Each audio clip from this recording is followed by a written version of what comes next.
Good evening, football fans, wherever you're watching us from around the globe, because 3 days on, this World Cup is still buzzing about one result.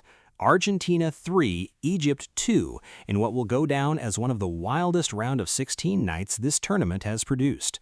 Grab a seat because we're going deep on this one. Every goal, every twist, and yes, every bit of the controversy that's still making headlines. Let's get into it. This was match 95 of the FIFA World Cup 2026, the round of 16, played at Atlanta Stadium on Tuesday, the 7th of July. Argentina arrived as reigning world champions, and they hadn't exactly had a smooth ride to get here either. In the round of 32, they needed extra time to see off a heroic Cape Verde side, who equalized multiple times before finally running out of steam. Egypt, meanwhile, were the story of the tournament in their own right, a nation that had never before reached a World Cup quarter-final, having battled through their round of 32 tie with Australia to even get this far.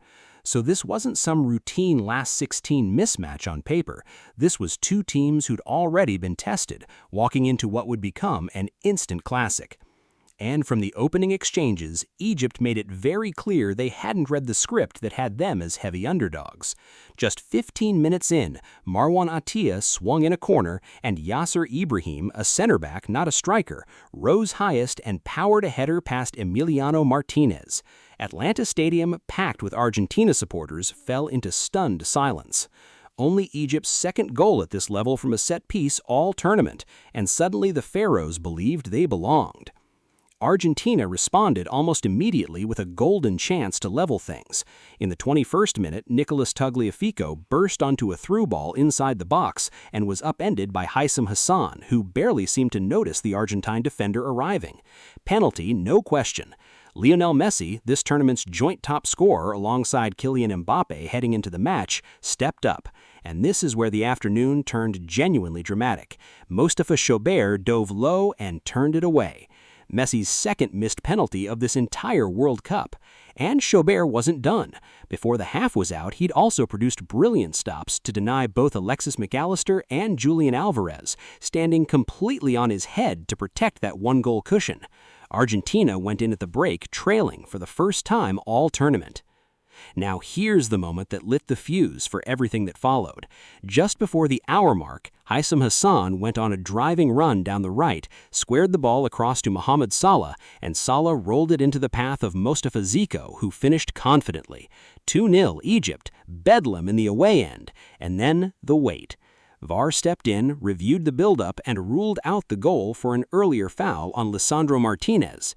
Egypt's players swarmed the referee, Francois Letexier, in protest.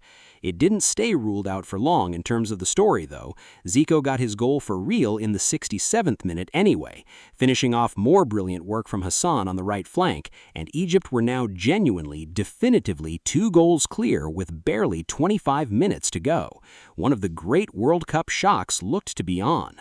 And then Argentina delivered exactly the response you'd expect from a defending champion with Messi in the side. 79 minutes gone, Messi whips in a cross and Christian Romero rises to head it home. 2-1. Just 4 minutes later, Messi takes matters into his own hands. A first-time strike rifled low into the corner for his 8th goal of the tournament. 2-2, and the entire complexion of the match flips inside 13 ferocious minutes.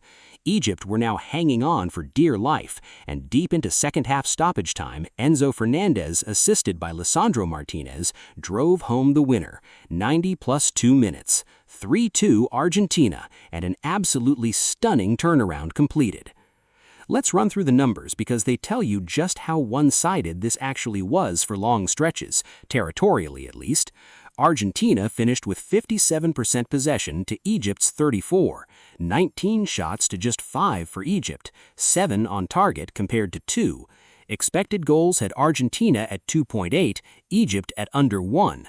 By the underlying numbers, this should have been comfortable. Instead, for well over 70 minutes, it was Egypt controlling the scoreboard through discipline, a masterclass in goal from Choubert, and lethal counterattacking down that right side through Hassan, Salah, and Zico. Now the fallout, and this is where the story has really taken on a life of its own. Egypt head coach Hossam Hassan did not hold back in his post-match press conference. He said his team had been treated unfairly and had suffered an injustice, refusing to accept it as simple hard luck.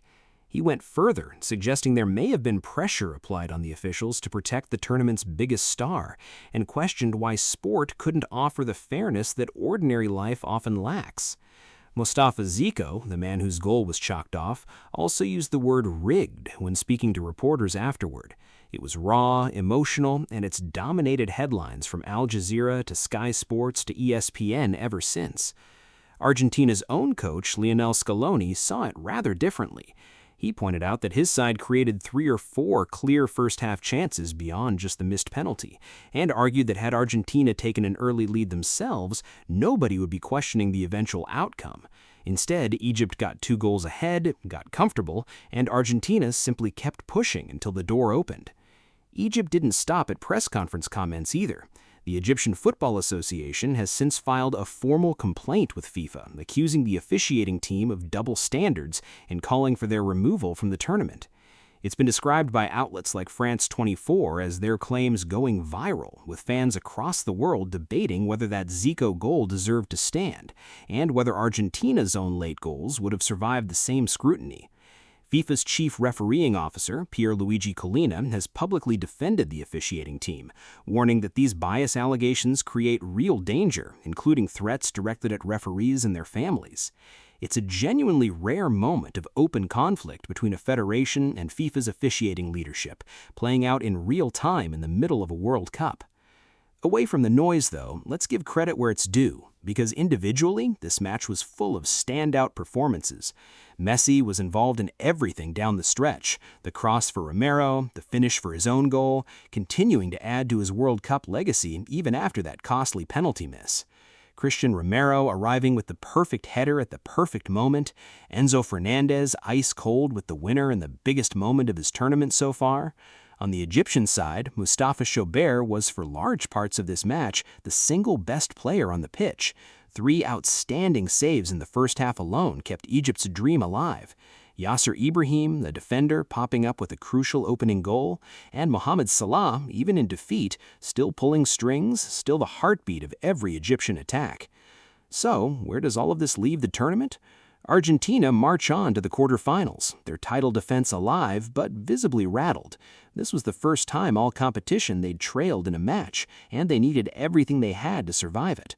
Waiting for them next is Switzerland, who advanced from their own round of 16 tie against Colombia on penalty kicks, with that quarterfinal set for the early hours of Sunday morning UK and Ireland time. Egypt go home, but they leave this World Cup with an extraordinary story to tell. A nation with no history at this stage of the competition, pushing the defending world champions to the very brink and making sure their voice was heard loudly all the way to FIFA headquarters afterward.